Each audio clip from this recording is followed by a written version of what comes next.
Alrighty. Good afternoon, good evening, good morning, and good happy New Year to everybody out Yes, there. Happy New Year. Uh, Welcome to the Sunshine Reformer podcast. My name is Greg, And I'm Gabe. and this is our first episode back from our little vacation that we took in 2021. So, like I said, yeah, happy New Year. And what a crazy week it's already been. I don't even know what the date is. It's the 10th today. And so we've had some stuff happen in the world, which we will touch on a little bit. Obviously, as everybody knows, what happened on Wednesday, I believe, the 6th, Yeah. was some serious insanity. It was Everybody. one of Donald Trump's son's birthday. Oh, that was also happening, I guess. That also was a thing. Yeah. That's what happened. Uh, That's what happened Wednesday. Nothing big. if that's what got the people going, then I don't know. It was just I a don't know big birthday party at the Capitol building. that's the reality that the conservatives want, I guess. But obviously everybody's going to be talking about this insurrection, and there's already been waves of consequence that has happened to the people that participated and all that stuff. We're going to try to not talk about that as much, just because, like I said, everybody's already covered that pretty much. Well, I don't think we can bring any more insight into the topic, really. Yeah, exactly. And then also, what I did want to briefly talk about at some point is the runoff election. Oh, yeah, that happened too. Holy shit. That happened. That was the day before, the 5th, I Man. believe. And spoiler alert, good news. And then I'm going to talk about a new gun that just came out that is getting me excited in my physical region. And I don't know. And it doesn't support terrorism this time, so that's a good thing. Yeah, it is. And then we're going to kind of just jump into some other. Gabe, you said you got some gun bill stuff going on politically. There's a lot of stuff happening right now. A lot of good stuff, some bad stuff, and just in addition to what was experienced this past week. So yeah. So we're going to kind of keep it, positive and as much as we can, and kind of keep it, give a variety of information today. So first, also though, and foremost, I'm going to pour my beer, which unfortunately I didn't have a huge selection in my fridge that I thought I did. But this is just classic. I'm going with the Gabe classic of Yingling. it's consistently good enough, Exactly. Exactly. Consistently good enough. It's like Bud Light's only really good, in my opinion, to drink after you've been drinking already. Right. So, Yingling, you can get. Honestly, I haven't had Yingling in a long time. It's very obviously a macro beer, or whatever. There's full. I mean, you can see right through the beer. It's very translucent. Mm-hmm. Not really used to that in beer, but that's okay. It tastes good though. It's really refreshing. Yeah. The glass Yingling is way better, just because you don't get the aluminum kind of metally taste from like a can. Yeah. So that's good. It'll suffice. Yes, it will. I'm just drinking coffee, so I'm nothing special here. You got work to do later, right? Yeah, busy. All right, so I'm going to jump in and say what I got to say, because as always, usually the political stuff takes longer to talk about, which is fine. But something I forgot to mention in our little preamble. Remember how I told you I had something to vent about? Yeah. So I was trying to think about what I was going to say and try to be the bigger person in the situation. So and I'm not going to mention any names except for the institution that I sort of used to be affiliated with. So anyways, so in the leftist gun world, the liberal gun world, the whatever left side, the left-leaning community of people that also like guns, there's a lot of talk about doing podcasts, of course, but also doing YouTube channels, and specifically doing gun-specific YouTube channels that are left-leaning. Mm-hmm. There's not a whole lot of them out there. And so I know you and I have talked about it. We've talked about it in our group of people, and I'm sure it's been talked about in other communities across the country. But, you know, the thing about having a channel like that is it's expensive. You have to have access to a range generally that's either your backyard, which is the case for a lot of people, or just access to one that's inexpensive or whatever. You have to have access to ammo, which obviously for the whole last year has been crazy, and access to new guns and, you know, just to put out new content. And a lot of that is just difficult to do if you don't, you know, own a gun store or, like I said, live on a lot of land or whatever. So it's a tough thing to tackle logistically, which is probably why it doesn't exist in the left side of things as much. And so, anyways, I used to be a part. So this is connected to. I used to be a part of a community called the Liberal Gun Club, which is still an active organization. When I joined, it was still during Trump's situation. I think I became a gun owner in 2018 or the end of 2017. I can't remember. I know I've talked about it before. Whatever it's been. And when I joined, there was a lot of members. It was an active thing. SRA actually wasn't a thing yet, or at least it wasn't as widespread as it is now. And so that's why I got into them.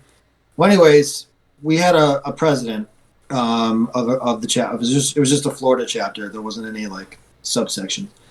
And he was a great guy, but very unfortunately, he passed away at the age of 38. About a year and a half ago ish. Super cool dude. You know, trigger warning or whatever. It wasn't a gun related death. It was, he actually died of a drug overdose, which still unfortunate, but, yeah.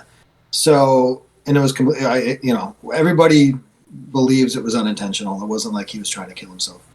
So anyways, so after he died, pretty much the whole Florida chapter pretty much died with him. Nobody after that point stepped up. I tried to step up and like take charge and, you know, set up meetings or, you know, range days and that kind of stuff. And just nobody seemed to be interested anymore. So I don't think that was anything to do with me. I just think people were bummed out and it was just a big loss for our little community. But anyway, since then, I've kind of obviously been, you know, I've joined the SRA and found all of you wonderful people. And we're, you know, wonderful. Me? Yeah. I'm included? You are included, Gabe. And I've kind of moved on from them because they, like I said, they kind of disbanded, and I really wanted to find people to shoot with and hang out with that were like-minded and all that kind of stuff. And I've kind of I've been in their Facebook group for a while. This is becoming very long-winded. I apologize. No, it's okay. So the point is so there's a gentleman in their organization who did start a YouTube channel. And honestly, I've never really had a problem with the dude up until very recently.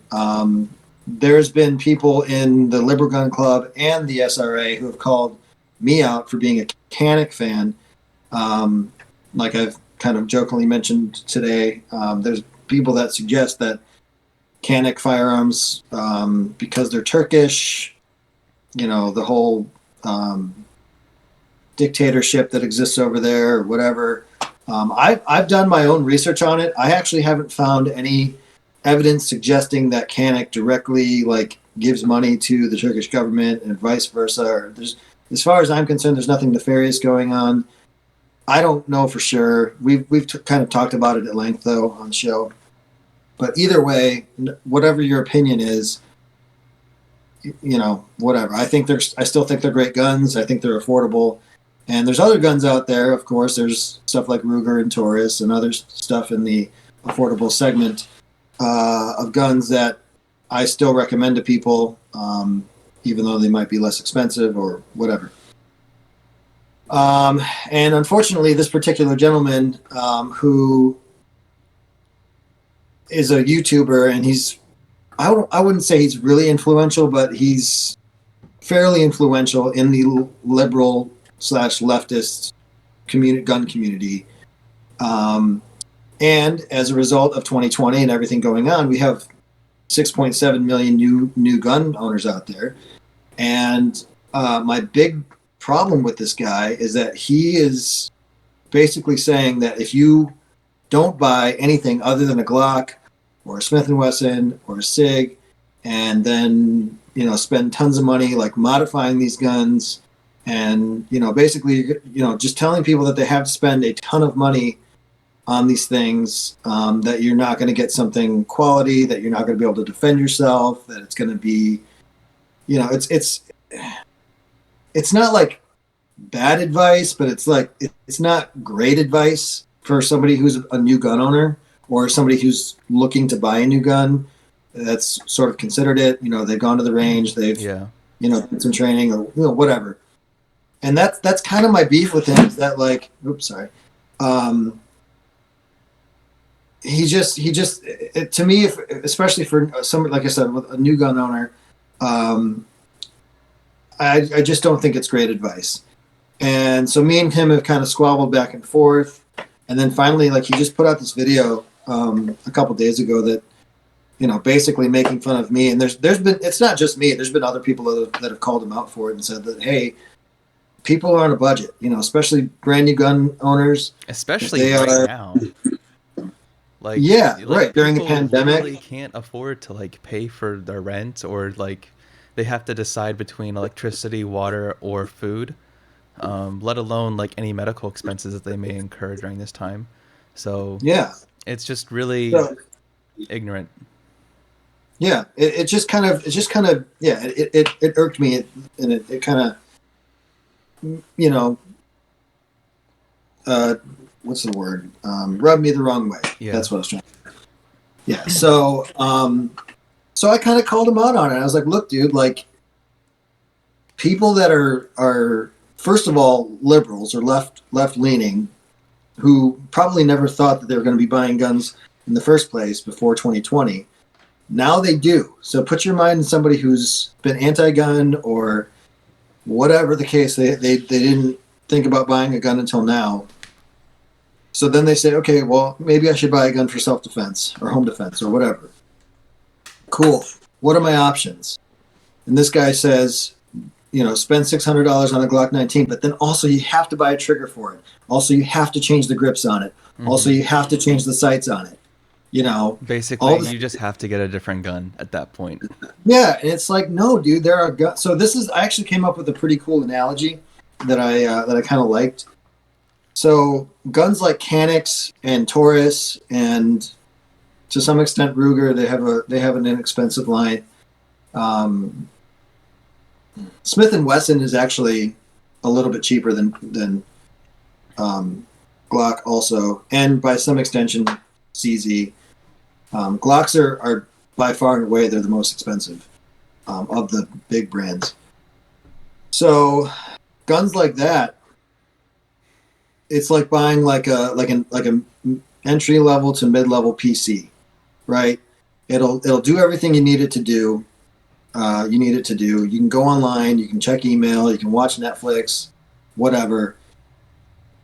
That's all you need a $500 computer to do. If you want the super fancy gaming, PC with all the, video card craziness and, whatever, you can spend all the money in the world on making your computer as dope as you want it to be.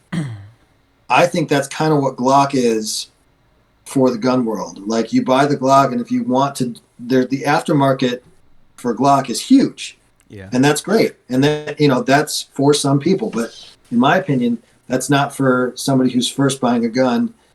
The reliability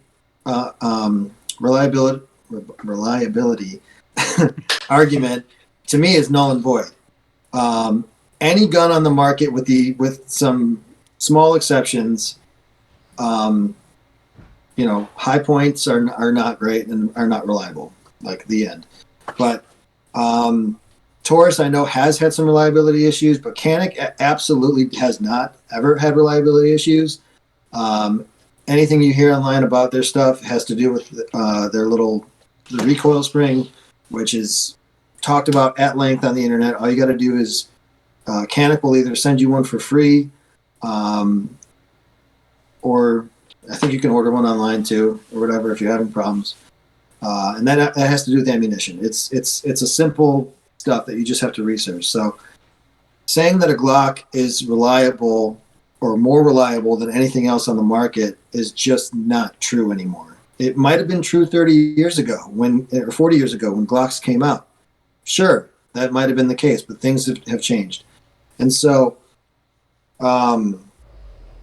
that's pretty much it. I just think that if you're going to be a YouTuber or a gun tuber and you're going to be telling new gun owners, giving them advice on what to do and what your first gun should be, and anything else to do with that, telling them that they have to spend a certain amount of money if they don't when they don't have to, I think is just kind of reckless.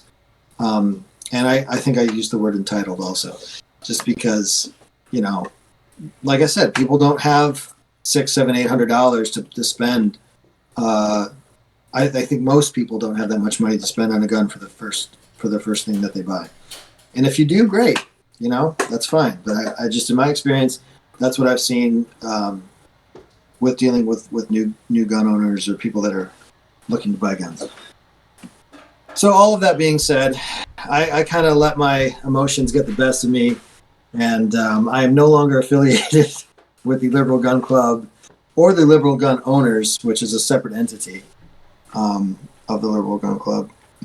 And I just, that guy can just live his life and do his thing, but I'm just not going to waste any more of my emotions and energy on it, and it's annoying. Well, another thing about that too is, like, back to the Canik being a Turkish company, and the country of Turkey being basically committing like war crimes and being like a terrorist type country, especially towards the Kurdish people. Right. Like, if you've ever paid taxes in the United States, you've supported the United States in a similar method that any other company that lives or that works in any country that commits acts of violence. So that's like, that's what I said. Yeah, I said if you are an American and you pay taxes, you support terrorism. Guess what? Yeah, that's what it fucking is. We've been doing that for like I don't know, like 80 years at the very least. Yeah, that's why I didn't want to jump into that too much, just because that argument is so null and void compared to anything. Like, I use the Glock analogy, saying if you buy Glocks, you support police brutality. If you buy STIGs, you support the U.S. military, which is also terrorism. Mm-hmm. Same thing with Smith and Wesson. Or it's like it's almost like I was born in the, I can't do an English accent, but I was born in the UK. It's like, oh, so you support imperialism? Like, that's not exactly how that works. Like, it's technically, sure, maybe if you want to make that philosophical argument, but like in reality, they're like, they don't I don't necessarily intend to support like the United States, committing like a coup in Syria or whatever. That's not my intention when I go to pay taxes. Right. And the other thing that just this is the last thing I'll say about it. So every other gun tuber on YouTube, whether you like them or not, or whether you agree, like, a lot of them are obviously right wing, and some are more vocal about it than others. I've got a couple of my favorites that I just watch regularly because they just put out really good information about the guns. but none of them have that like holier than thou attitude about, guns. Pretty much all of them will say, you know what, if this is your budget, here's 2 or 3 guns that I really recommend Yeah. for whatever it is you're trying to do. If your budget's a little higher, here's 2 or 3 guns in this price range that I would recommend if you can spend a little more money, whatever it is. And they're not like, saying, oh, never buy, brand, brand whores, whatever you want to call them. And, sure, they have their preferences and stuff, but they're not saying like, don't buy this for the reason that, oh, it's garbage because it's less money or whatever. My wife's computer just...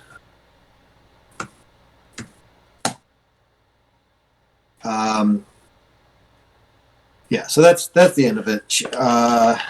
I don't like that guy. But anyways, we're gonna move on.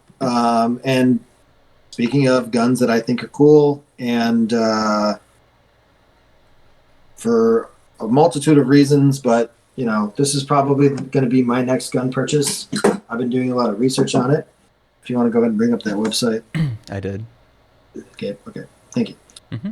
And forgive the whole dramatic website at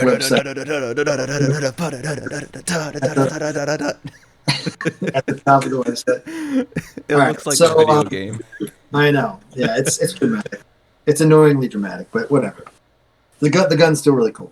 Mm-hmm. So this is a company that I don't think many people have heard of. They are brand new to the market. I think they've really only been in the U.S. market for maybe 3 years. Wow.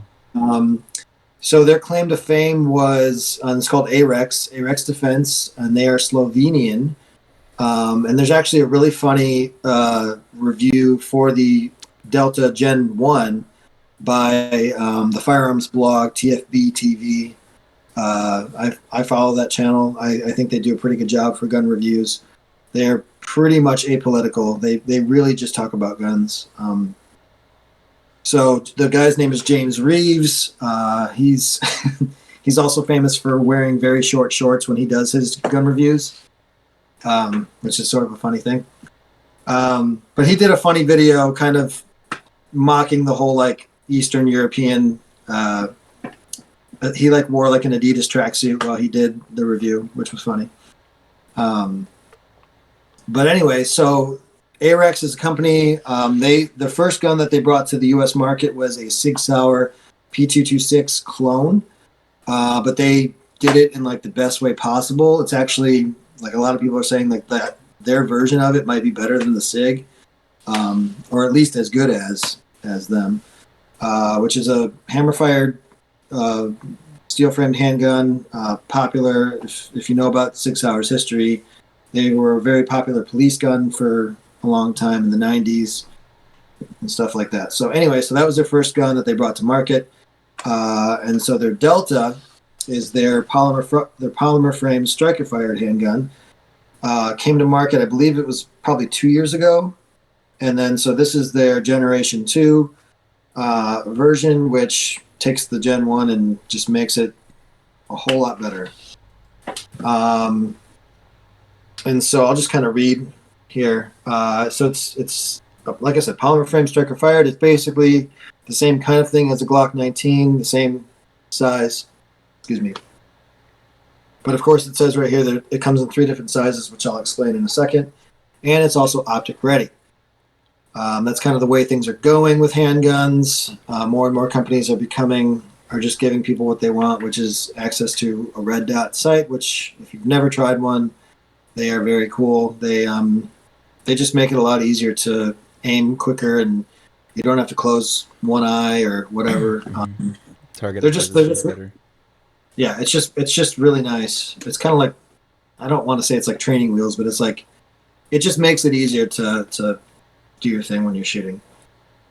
So it's the same but different. The Arex Delta is a true double action striker fired pistol, as opposed to hammerless pistols with fully cocked strikers. The Delta striker spring is only partially compressed when a cartridge is chambered. We found that the striker double action system to be inherently safer than a single action fully cocked striker. So that's kind of a safety thing. If you drop the guns, on the ground from a high vantage point, they will not go off. Pretty safe. So they have 3 different sizes, the L, the M, and the X. I don't remember which was which. Let's see. I'm just going all the way down to the bottom. So the Large is big, like overall. yeah, I think the M is the same size as the original. So the M would be the same size as the Glock 19, and they're almost identical in dimension, except for the Delta is going to be skinnier, like in the grip a little bit, and also basically just thinner overall, in that dimension. But otherwise, the barrel and the grip length are the same, etc. And then the X has the same size barrel, but a longer grip. So that accounts for, so the smallest one is 15 rounds capacity flush, and then it comes with a 17 round extended magazine. The X is the same 4-inch barrel, but comes with a 17 round magazine flush and 19 rounds extended, which would be great for home defense. Mm-hmm. And then of course the biggest one, the 4.5-inch barrel, also with the 17 and 19 round magazines. That's probably the one I'm going to get because I'm going to be purchasing it for home defense. So big boy. Get the big boy. The big boy, yes. And that's just really nice because the longer the barrel, it's called a sight radius. Again, it just gives you more to look at when you're aiming and moving and stuff. So Also there's no reason. Accuracy too. Right, increased accuracy. Negligible increase in feet per second muzzle velocity, but yeah. it's there. So that's the 3 sizes. These basically go directly head to head to Glock 19s, the Glock 17, and then the Glock 19X is literally, they call their model the Delta X. So going straight for it. It's pretty much direct competition, yeah, with the Glock 19. And then, of course, they come in some pretty colors, gray, FDE, and black. But then just the features in general are just really, really great. So, like I said before, this is a company that has been around for 30 years. They literally made the machinery and tooling parts, everything that you need to make firearms, and they would sell to third parties all around the world. Like I said, Glock, Smith & Wesson. I think SIG makes their own stuff. But anybody else that's out there that makes handguns, they sell to. So so they know what they're doing with regard to like machining and like all that kind of stuff. The frame is polymer, like I said, but it's supposed to be a really kind of like the next generation of polymer. It's like even harder and more durable than, I guess, previous stuff. The stippling has been made more aggressive, which is nice. The trigger, of course, is, I've been told it's really, really nice. Comparable to like a CZ-P10C, or even the Canic triggers are very nice. That's what one reviewer compared them to. They're fully ambidextrous. So that's really nice. Yep. So for left-handed shooters, it's got the left and right side slide release and left and right side magazine release, which a lot of people like to have. It's just nice to be able to do that. Of course, they come with metal sights, which Glocks don't. They come with polymer sights. They come with metal magazines, which Glocks don't. They come with polymer. I believe these sights are, I want to say they're compatible with either SIG or Springfield. I don't remember off the top of my head. So obviously, like I said before, Glocks are popular because of the aftermarket. You can find holsters for them, yeah. magazines, sights, whatever, triggers, barrels, slides, all that kind of stuff. That's really the only drawback to anything, especially new. Like even with Canic, like you can find a lot more stuff now, but like when they first entered the United States, you couldn't find holsters for them. The thing about the Delta is allegedly, and it's a big allegedly, but allegedly they're the regular Delta, the size M, which would be Glock 19 sized, will fit 100% compatible with Glock 19 holsters, which would be very nice because all you have to do is look for a Glock 19 holster, and even with like the light bearing ones too, which is what I'm going to be looking for. That's really cool. So if you look at the M, and then the X would be the 19X. So again, find a holster for the 19X, which is pretty much the same thing because it doesn't have anything to do with the grip. And then the L would be Glock 17 sized with the longer barrel, and that's again. So that's what I've been told. I'm going to probably buy one of these when they hit the market, and I'll report back. But yeah, so then they added more notches on the pick rail, which is nice. The magazine well is a little bit more flared. So they basically just took everything about the first gun and just made it better. And of course they made it optic ready, which is a big deal. So that is the Delta, the Arex Delta Gen 2. And like I said, Slovenian, so it's like Middle Eastern. It's Eastern European, which, if that's something that bothers you about, Turkey or whatever, then you can rest assured knowing that you're not supporting a weird government or whatever. And, the price. So the Gen 1 retail for about $400. You can find them right now on Gunbroker for $399 plus shipping and transfer, whatever that is, to wherever you live. The wisdom is that since this is just considered the next generation of that, there shouldn't be a price difference. Maybe depending on the different sizes, there might be, but I'm hopeful that they'll come in right around that same price, $400. Maybe $450 for like the bigger one. I don't know yet. Did the Gen 1 have an X version, or was it just the large and medium that they had? No, the Gen 1 was only one size. Oh, it was only one size. Okay. It was only Glock 19 sized. Okay. Yep. Oh, sorry. So, I mean, that still comes in less than a CZ, less than Sig Sauer, especially being optic ready. Like, if you want to find an optic ready gun, any of the big boys, you're going to spend $700. Like for Sig, Smith & Wesson, and Glock. And then like with the Glock, you have to change everything out for it to be as good as these other guns. So that's my own personal. Well, I mean, it's not an uncommon thing to say either, because literally everybody who says, get a Glock, but also do these things, like they always have a, but also do this, also change this out, also add this.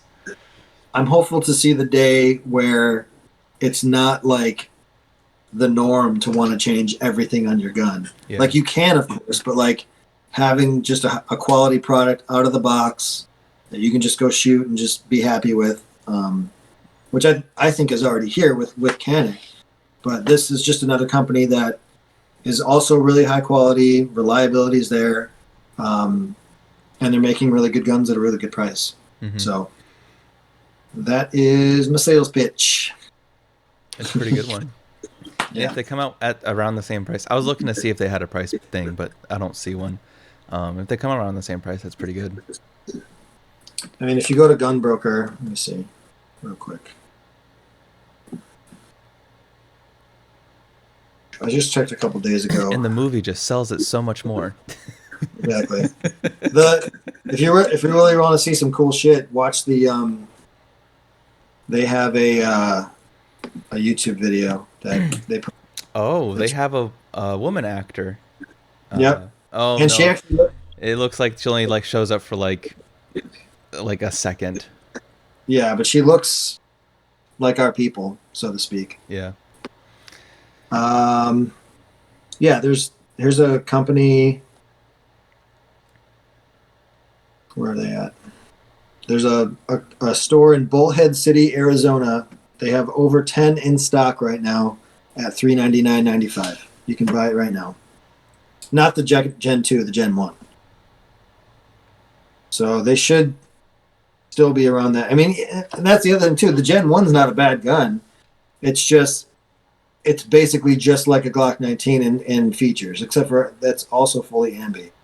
So if you wanted to get it like milled for a red dot, you could do that, but you don't have to, of course. And it's still a 15 and 17 round magazine, etc. So those are still really good guns for the price, also. That's good.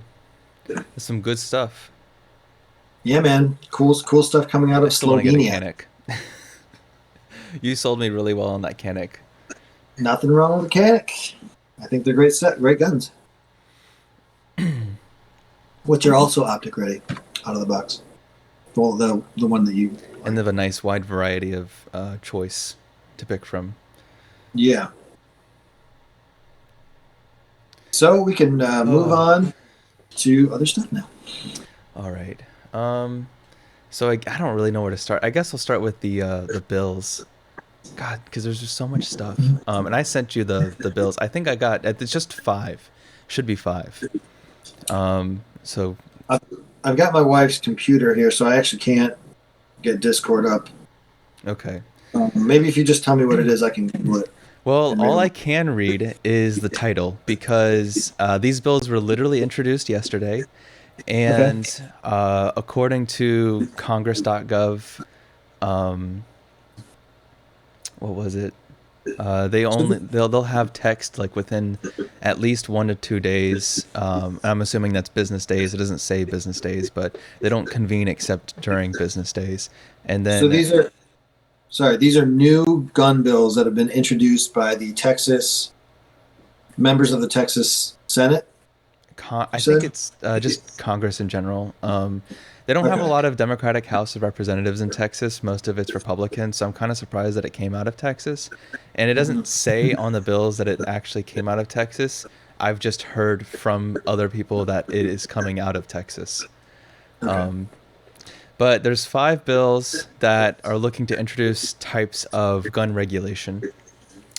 And I'll have links to all these. One of them is to prohibit the transfer of a firearm at a gun show by a person who is not a federally licensed firearms dealer.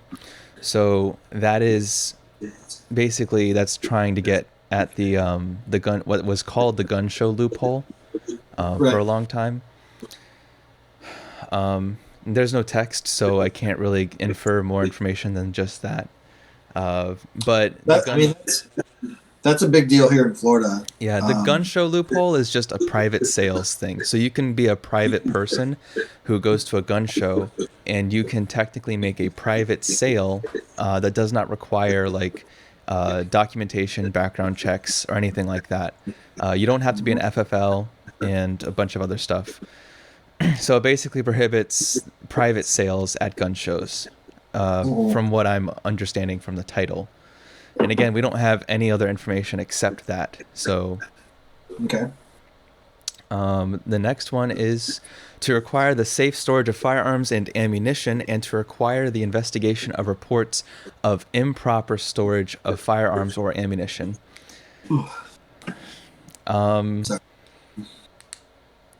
I feel like it would be just better to have like a class, maybe funding through the ATF to have classes for safe firearm storage.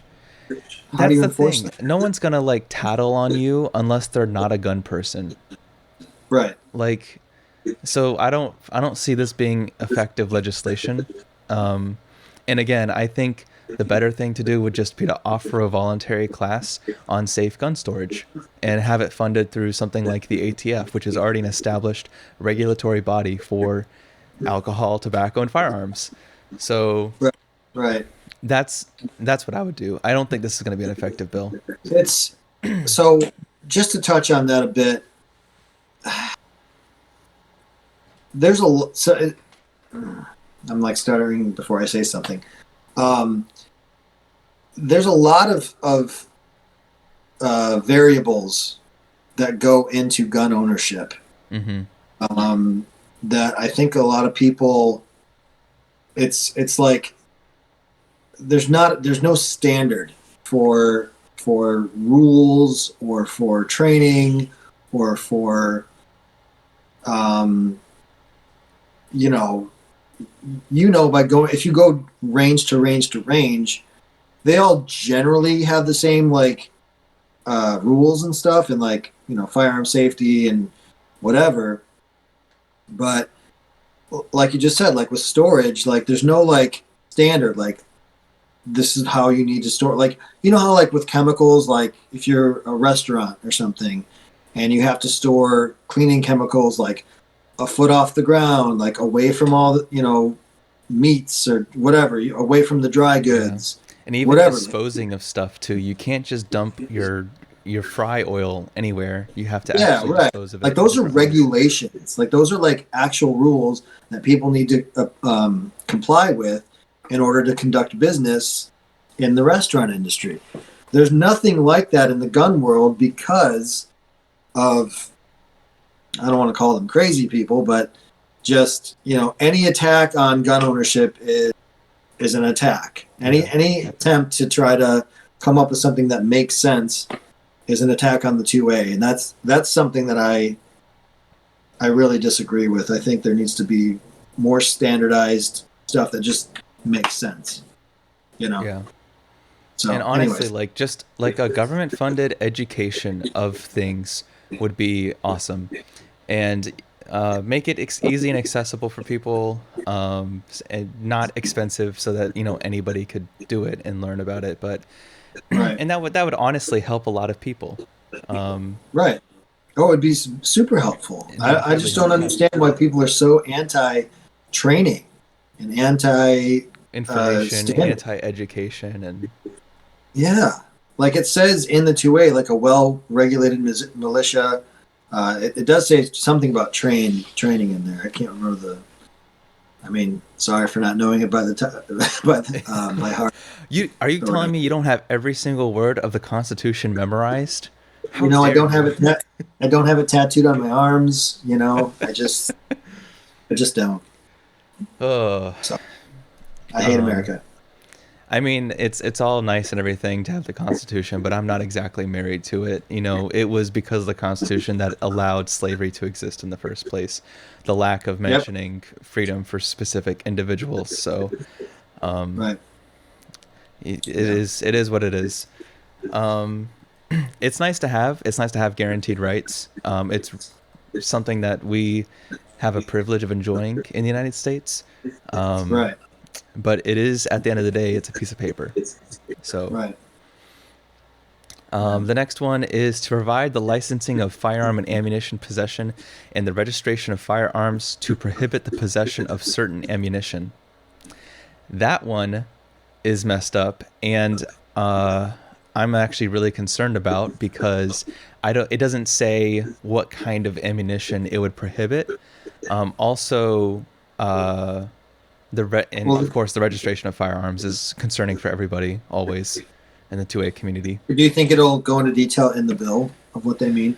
Well, they'd have to. They can't just leave it ambiguous. Well, I mean, they probably could leave it ambiguous, but that would really suck. Because then the ATF or whatever regulatory committee who's in charge of enacting that, or not enacting, but going through with that legislation, it wouldn't give them guidelines if it was remained ambiguous. So I hope it goes into detail, and I also hope that it doesn't get passed. Personally, this is one that I do not think there's any good that can come out of it. Right. The fourth one, to amend Title 18 United States Code to provide for a 7-day waiting period before a semi-automatic firearm, a silencer, armor-piercing ammunition, or a large-capacity ammunition magazine may be transferred. Boo!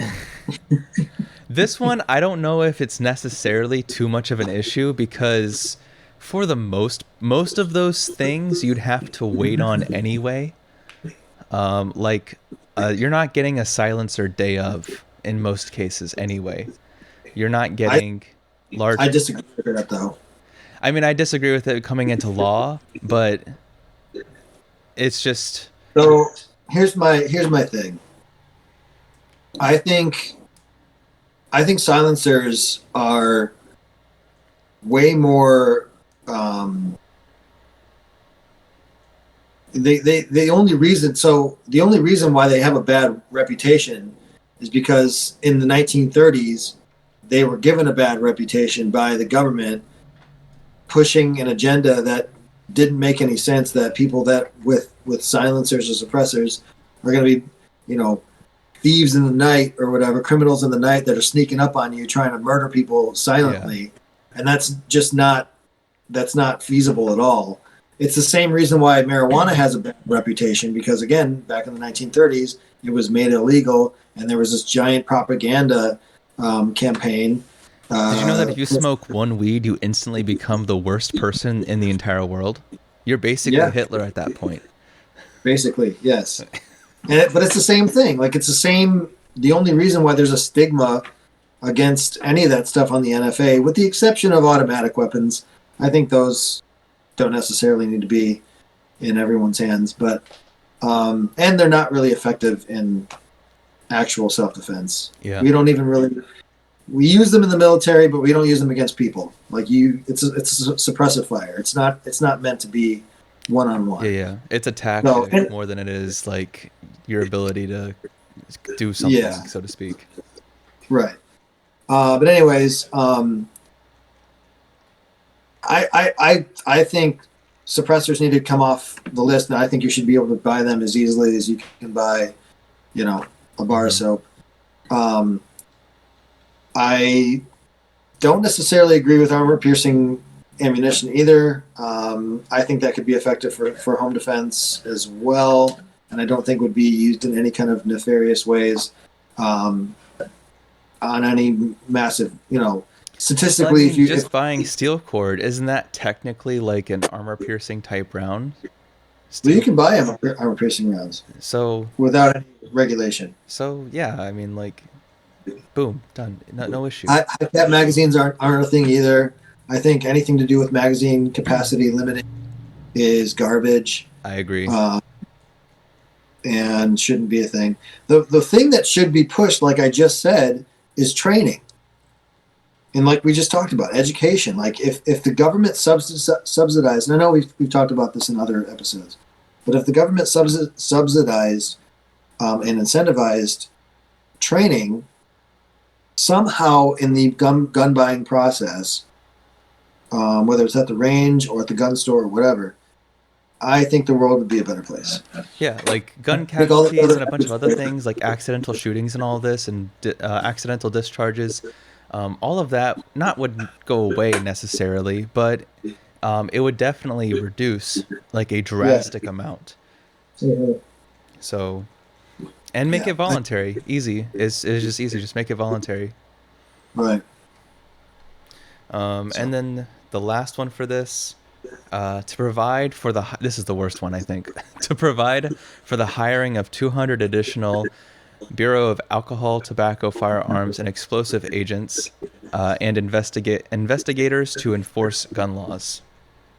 So 200 for the whole country? 200 additional ones. Is that a lot? I don't know, but it's an increase in the ATF manpower.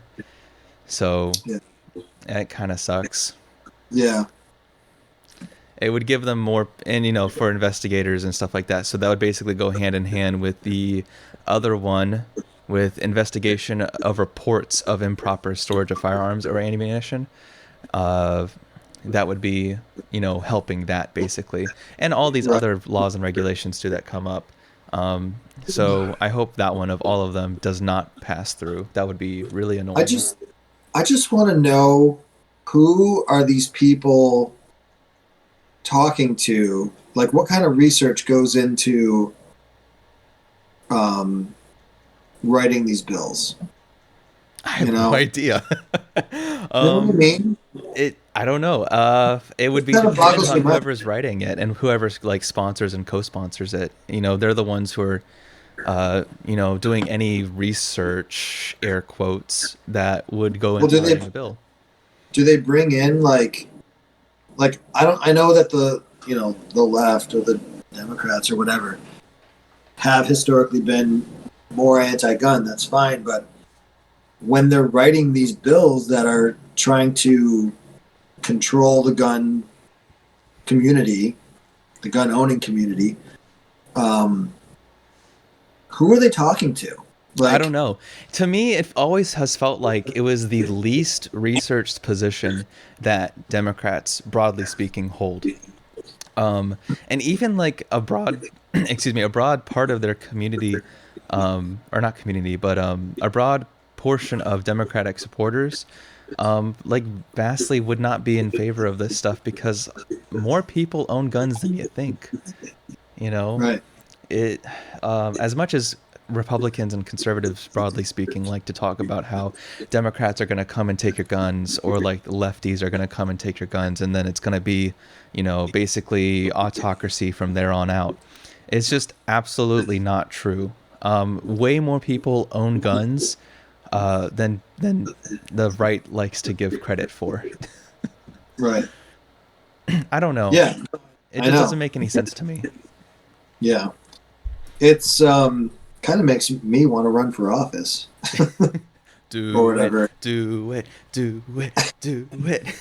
If I ever had the time and resources, Yeah. um, I just want to know. Like I watch a lot of Kevin Smith. He's one of my favorite filmmakers, and he like talked about like going on to when they were first making like the newer Star Wars movies. He's like, like I know I make movies, like I know how the sausage is made. Yeah. Like I know how stuff's happening and how to make a movie and all this kind of stuff. He's like, I walked down to the Star Wars set and they were doing things that I'd never seen before and that were like blowing my mind. I want to do that. I want to run for office and be elected just to see how things are done behind the scenes. You know, what all of these sort of being a politician is a very public thing, of course, and you're serving the public, and Yeah. you're scrutinized. Everything you've ever done in your life is made public, and blah blah blah. But like, there has to be some privacy where they're meeting up with people and doing all this stuff that is either research or whatever that goes into writing these bills that some eventually become laws. I don't know. I think that'd be interesting to check out. I know for some things, like a lot of the healthcare stuff, at least as far as I'm aware, there is research that's brought on, and there are like specialists and stuff that are brought on for that. But when it comes to like these reaction, and honestly, this is a reactionary position because this is reacting to something. You're not responding to it. You're not. You're just basically putting a band-aid on the situation when someone has a broken leg and they're like bleeding out. This isn't going to help anything. It's just going to exacerbate a divide and create ideological issues. And also not actually help anything with the any gun issues in the United States. This is kind of like what I said. This is just a band-aid on a broken leg.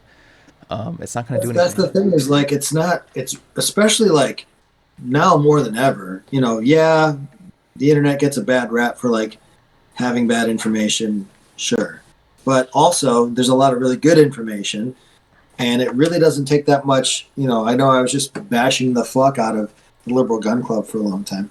Mm-hmm. But their website actually has a lot of really good information about like gun violence. They call it root cause mitigation. And so that means like what are the root causes of anything to do with gun violence? So is that domestic violence? Is it homicide, like violent, basically like gang violence or criminal violence like that? Police shootings, mass shootings, suicides, like all that kind of stuff is all under the umbrella of gun violence. And what are the root causes of every single one of those, and how do you solve them? And it's all laid out. Like I wish I knew who wrote it. Honestly, I don't know who to give credit to at this point, but I think it was just one person or maybe a couple people that came up with that whole, blanket of information Yeah. that exists. And like, I'm sure there's other people out there that have stuff like that out there that is like, this is what we need to do to stop this from happening. It's not that difficult to find that kind of information out there. And it's just a ton of systematic issues like Right. mental health, access to health facilities, access to financial, whether it be advisement or financial support, grant programs, as well as defund the police, or however you want to, whatever, abolish the police, whatever thing you want to do for that. Reform. Whichever tier is appropriate for any locality, because different localities can handle different degrees of police reform, whether that be complete abolition of the police or that be like a reform where they have a much more mitigated position and they are more so used for like extreme circumstances, kind of like a task force. And that would be used for only like very small, minute situations, and everything else be, what we've been talking about, which is just an increase in mental health facilities, increase in social workers, increase in like non-strapped as hell like traffic cops. Like you don't need a cop to have weaponry for just casual traffic stops. Like the vast majority of those situations wouldn't escalate if that were the case. So, but I don't know. But we got this. So we'll just, I earlier I said I don't know who put forth the bill, but I'm looking at it now and it actually shows a sponsor. Let me display it real quick. It shows the sponsor here. When it was introduced, who introduced it, what state they're from, and what district they're from. It's also a hyperlink, so it takes you straight to that representative like little page. So if you have issues, you can reach out to that representative specifically. If you have issues, reach out to your local representatives. Make sure that hopefully most of these don't actually get passed. I can't imagine any of that stuff's going to get passed. I don't think so either. I think there are too many like Democrats who understand that their position in the Senate or in the House is fickle, and they probably don't want to sign a bill like this because it would put their position at risk. Yeah, so, I sure hope so. I hope so too. Oh, dude, what else do we have? Oh, Jesus. The world is insane. You want to talk about the runoff election? Well, kind of. Related to Wednesday, you know how there's a bunch of senators and Congress people who, kind of incited the whole issue? Yeah. Well, they're to blame.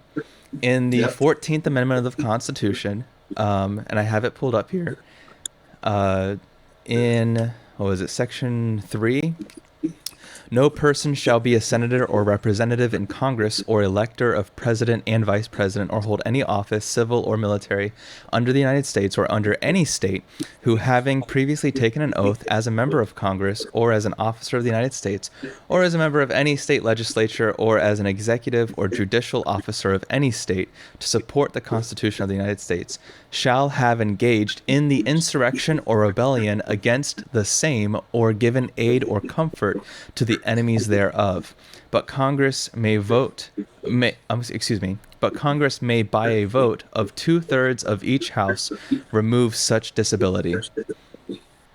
So there is a calling by Cory Bush and some other representatives in the House Representatives and even the Senate who are calling for the removal of senators, representatives, and other elected officials because of Wednesday and inciting it. So people like Ted Cruz, Yep. who specifically was like defending the whole thing up until it happened, Yep.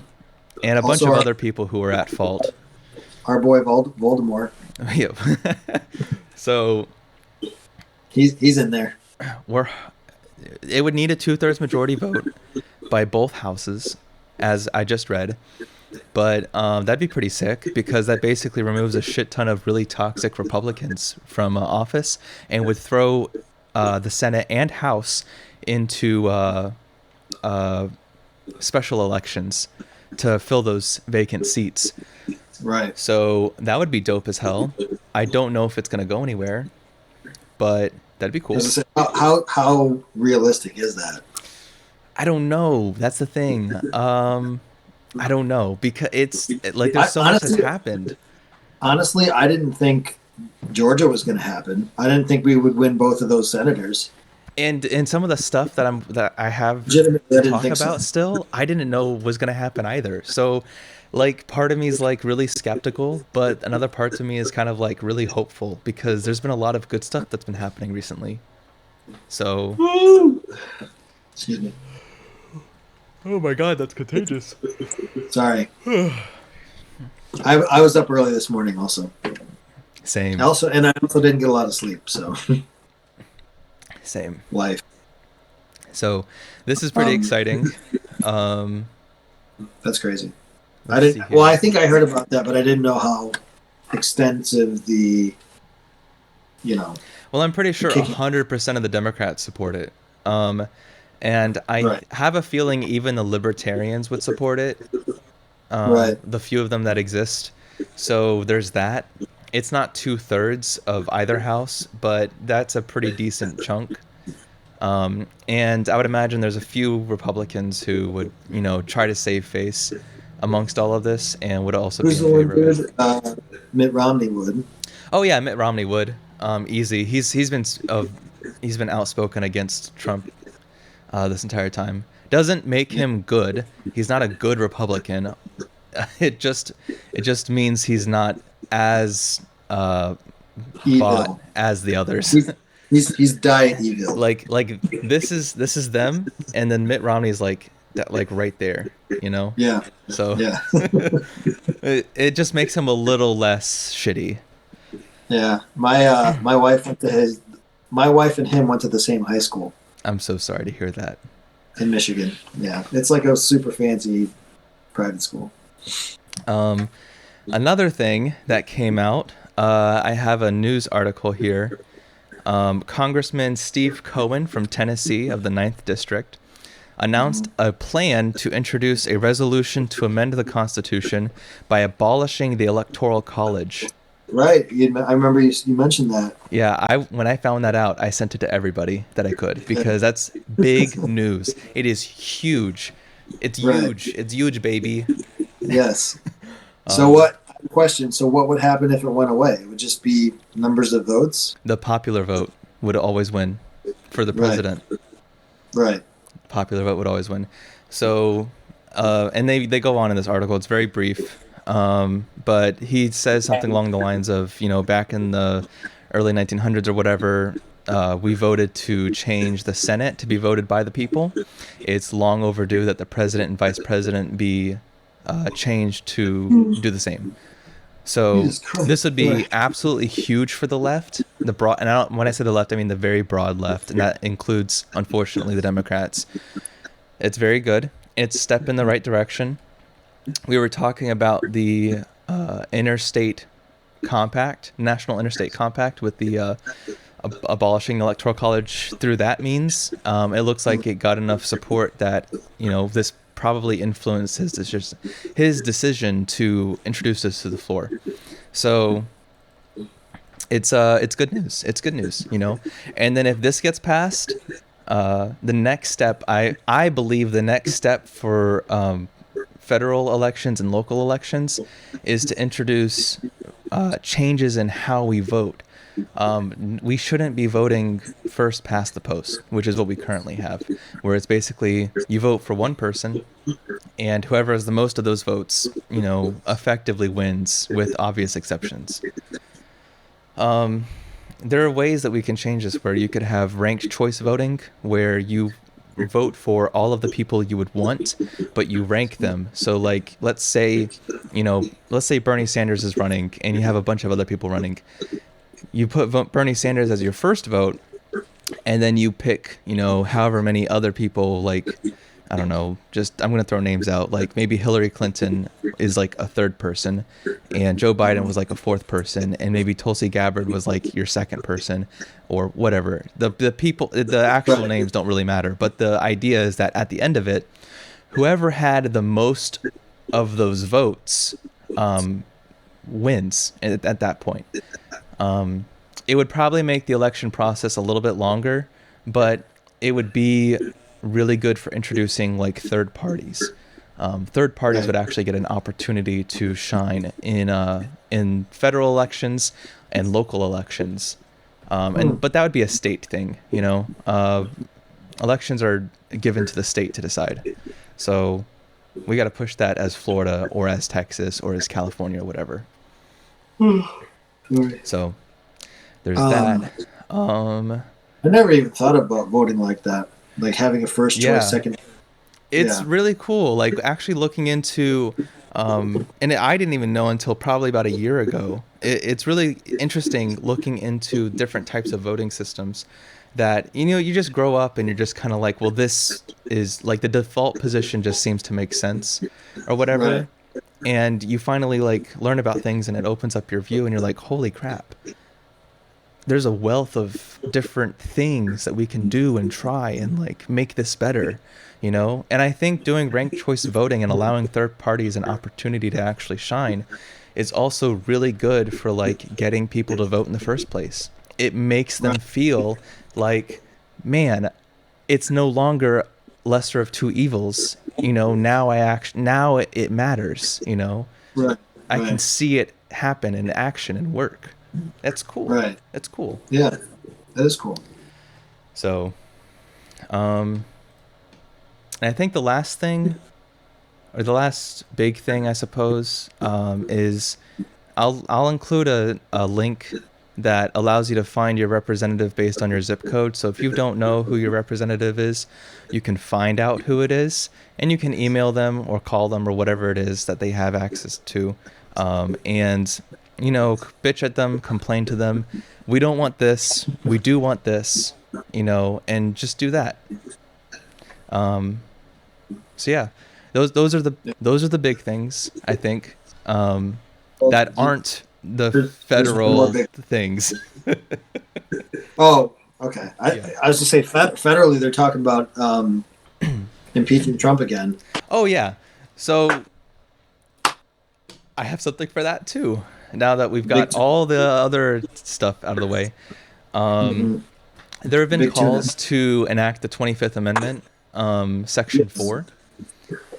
So, for those who don't know, the 25th Amendment was introduced in the 1900s, the 20th century, and it basically allows either the president to voluntarily or by force of his cabinet / I think representatives or whatever, to basically put the president out of power and allow the vice president or whoever's next in line basically to become like a temporary president. In the literature, it's called pro tempore. I don't know if I'm saying that correctly. It's Latin, and it literally just means for the time being or like temporarily.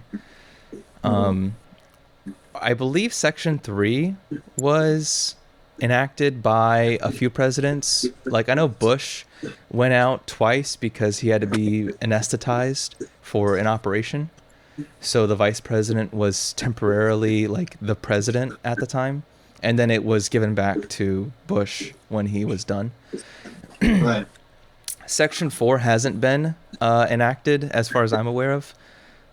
It basically, the vice president and the cabinet, or I think the House of Representatives or whatever, they would all vote and like basically say the president is unable to fulfill his duties or her duties or whatever, or their duties.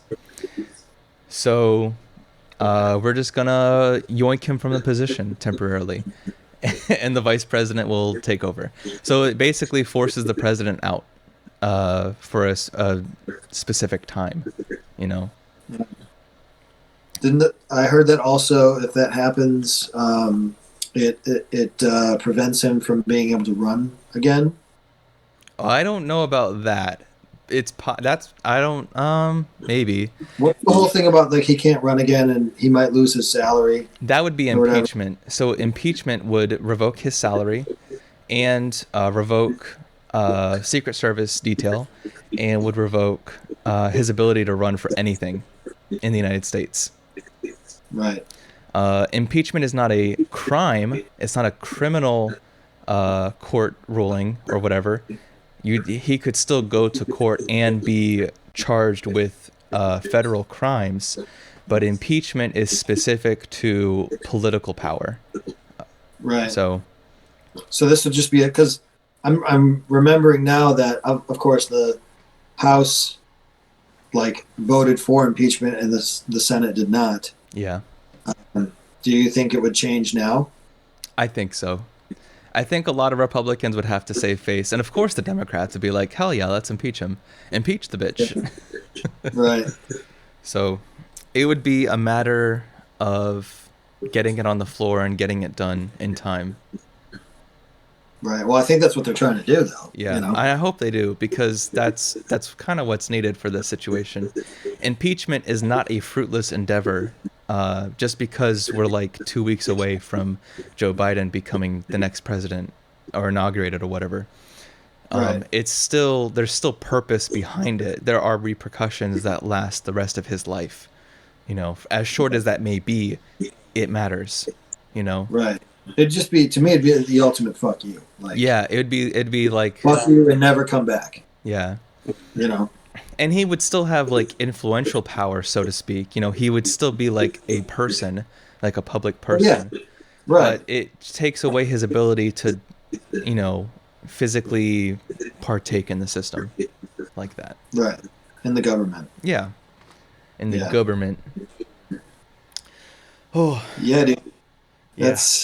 That's about all that I wanted to cover. That's a lot of stuff. And as always, you teach me stuff every time I do this. So, thank you. Thank you. Is there anything else you wanted to add to anything, or? Now that we're done with all of that stuff, do you want to talk briefly about what happened Wednesday, just for the sake of covering it a little bit? Sure. We got a little bit of time. I'll just tell. I can tell my story of like how, like, I remember what I was doing. I was just sitting on the couch, and I don't know if I saw something on Facebook or whatever. I saw something on the internet, and I was like, "Oh, something's happening at the Capitol." So I switched on, you know, the live YouTube. It was on YouTube. It was a live feed. It wasn't what was going on inside the Capitol, and at that point, I don't even know if they had breached the inside.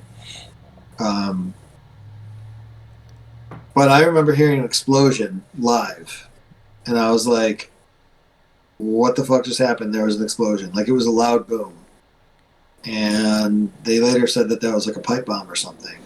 Yeah, I think there was one IED that was found, and I think they ended up defusing that one.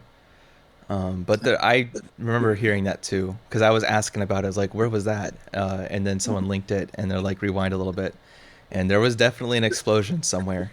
Yeah, it was crazy. So like that, I mean, I kind of like watched like casually, and then at some point I was like, "Well, I'll just get the, you know, the summarized version later." But then it just kept on getting crazier, and then obviously like they got inside, and obviously a woman, you know, got shot and killed, which is also crazy. Yeah, man, just the whole thing was just unbelievable. Truly, in my opinion, unbelievable, because I was down there for the Women's March the day after Trump's inauguration, Amber and I were there for work. We were in Washington, so we weren't there specifically for that, but we just happened to be in Washington for work, and this was going on while we were there. And of course, we decided to just take the day off and go down and check everything out. And it was obviously a much different environment. It was people were upset, of course, and people were angry, and obviously Donald Trump had just been inaugurated at that time, and we didn't know what the hell kind of real shitstorm was about to head our way. Yeah. I don't think anybody. I mean, I feel like everybody felt like something like this could or would happen, but it just kind of like almost felt like, at least to me, almost fantastical in a way, where it's just kind of like, I know it can happen here, but you still feel like it can't really happen here because there's no historical precedent for it. Federal police officers are all over the. You would think it's Washington D.C. Like, yeah, if you take a step in the wrong direction, we had some friends tell us they did a White House tour, and they were like they had completed the tour, and they literally went like the wrong way down a hallway, and they were like immediately abrupted with like guards with guns. Like, Washington don't play. Like, they don't fuck around with security and like all that kind of stuff there in all of the federal buildings. Yeah. And you never think like something like that could happen. And it did. Happen. And it's interesting to note because it's I don't know who I've heard this from. I know I've heard it from like multiple people, but I can't give credit to one person, so sorry about that. But it's been said before, a coup can't happen without the permission of the military. Well, that almost happened. Right. The military would not get involved. The Capitol Police literally just let them in a lot of cases. I know there's people who are trying to disprove the video where they just open the gates, and they're like, well, there are people like literally recording right behind them, and like, how did those people get in? And it's like, well, there are people who are climbing the wall and who are like trying to break through windows and shit. I would imagine at some point the police probably just gave up and just were like, okay, fucking have at it. So it's like they were allowed to get that far, and people are now resigning from positions because they're being called to resign for their inadequate response and their incompetency. So that whole like a coup can't happen without the permission of the military, that almost happened. This almost was like a worst case scenario. Right. And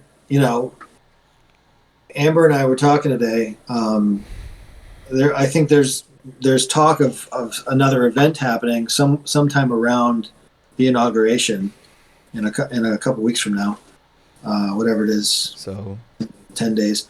But she straight up asked me. She's like, "Are you allowed to bring guns into Washington D.C.?" And the answer, of course, is no.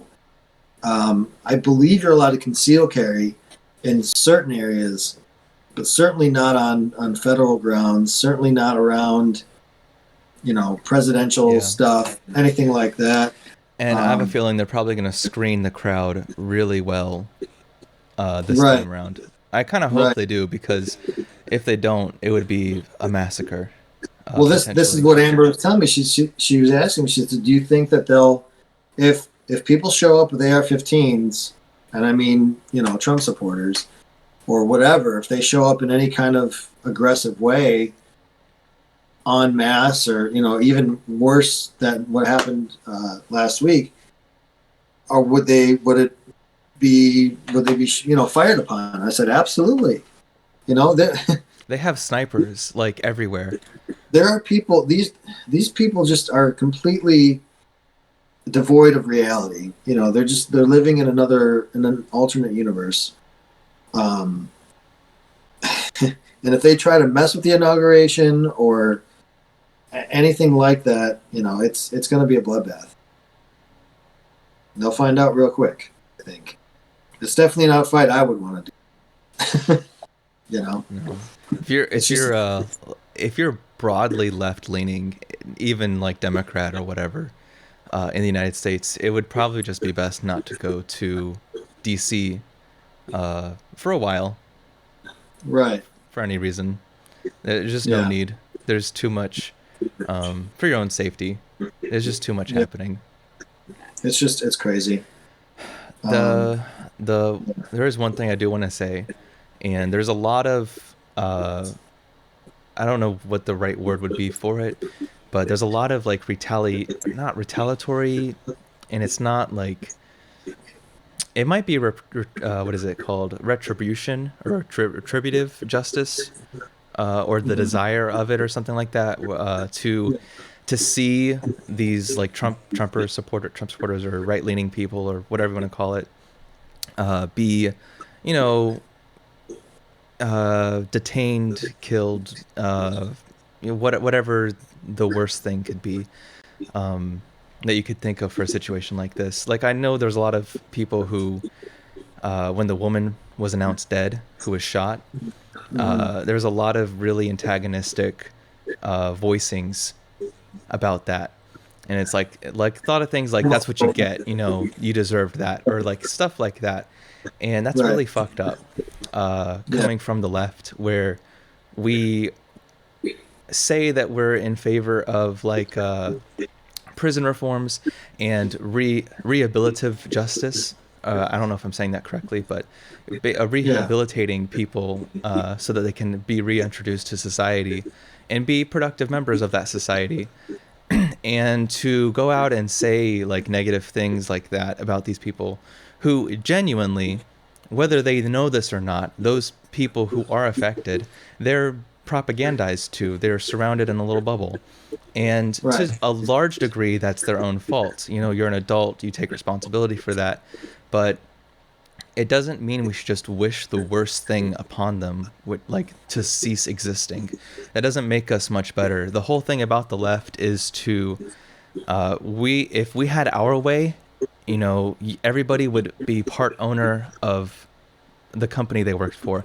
Everybody would be educated. Everybody would get health care. The best case scenario for the left is that everybody is supported. You get your basic needs are met, and Right. the opposite, or I guess you could say the inverse, is true for the right. The best case scenario for a conservative position is that like you have anti-immigration, you have racism, you have hatred. There are literally death camps and concentration camps, as we saw in Germany and even in the United States during the same time, and even now. So it's not right, I don't think, to penalize these people in such a way or have so much. Hey, I mean, I understand it. I sympathize and I empathize with the positions, Yeah. but we have to we We just- should be consistent in Yeah. that way, you know. Yeah. So Yeah. I agree with that. It's very easy to just say, well, like you said, that's what they deserved, or, yeah, fuck these people. Like I am obviously, even among that group of people who did the storming or that showed up for the protest, among that group, it was a smaller minority of people who actually went into the building yeah, and started acting even more crazy, or whatever.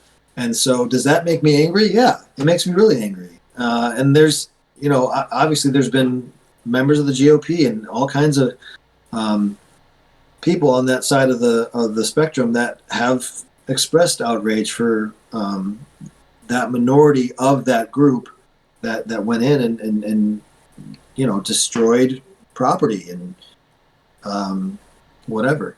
But like you said, as a whole, I think it is better to be enact some kind of rehabilitation. it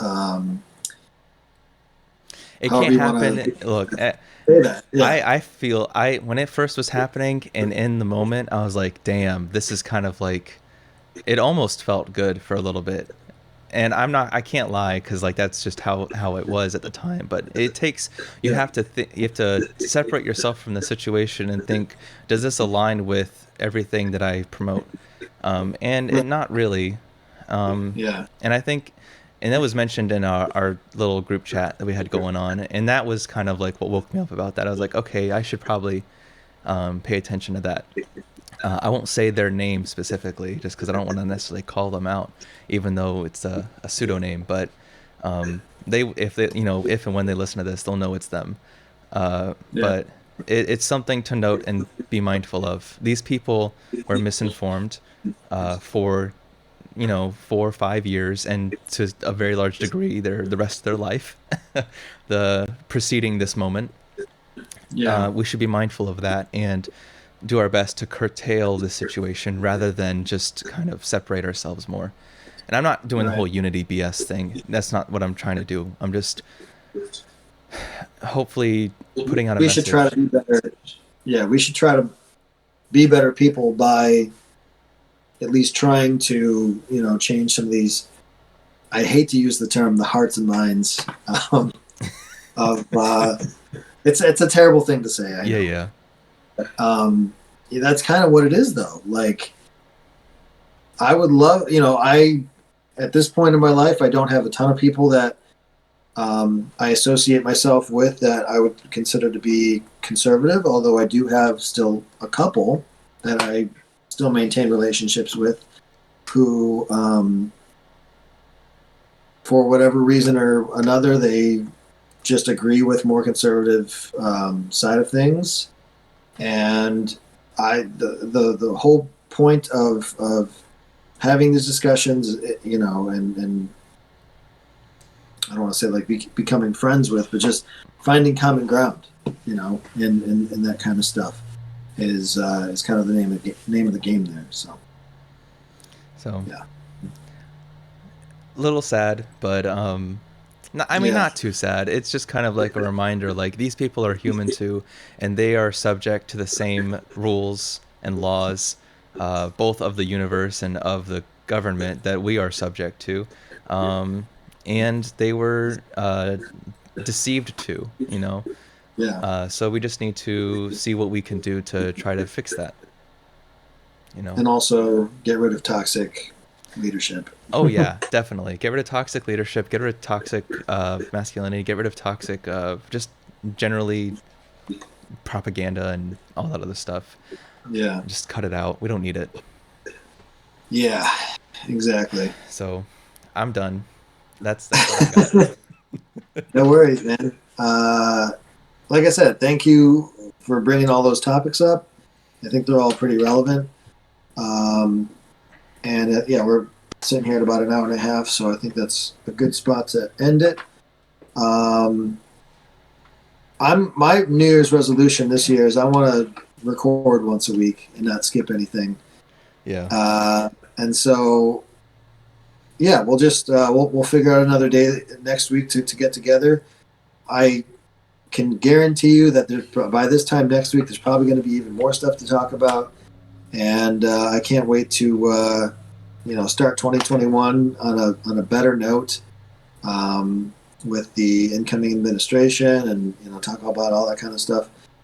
And ammo is getting allegedly more available, so I'm going to go and talk about what I've been doing also in the last couple of weeks with regard to that. That's going to be my next topic for next week. Spoiler alert. So we'll get together next week and have another discussion. All right. Well, I've been Gabriel. And I'm Greg. Thanks for watching and listening. Y'all Bye have a bye. great day.